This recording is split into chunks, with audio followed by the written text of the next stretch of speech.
LSU hosted a special guest Tuesday evening in the Union Theater.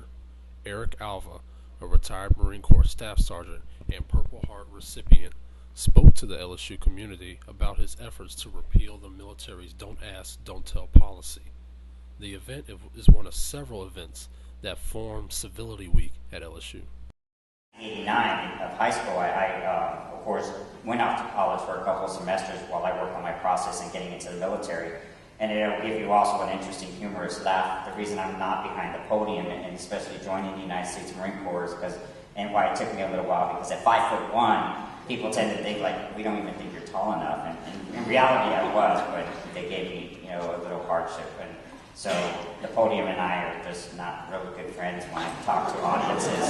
So I was talking to the Human Rights Campaign, or when I started to get upset or even, fired up, I want to, speak out for people's rights. Then I had served under this discriminatory law, this policy that the military had for so many years. I served under it, before and post Don't Ask, Don't Tell when it became a law. I thought Eric Alva was a really good speaker, that he had experience and he could really talk about the issues since it affected him so much. And the fact that he had all those accolades and was gay at the same time really made it to where he was suited to speak about civility. And so it was really good to hear him talk about the victories that the gay community has gotten with the repealing of the Don't Ask, Don't Tell policy.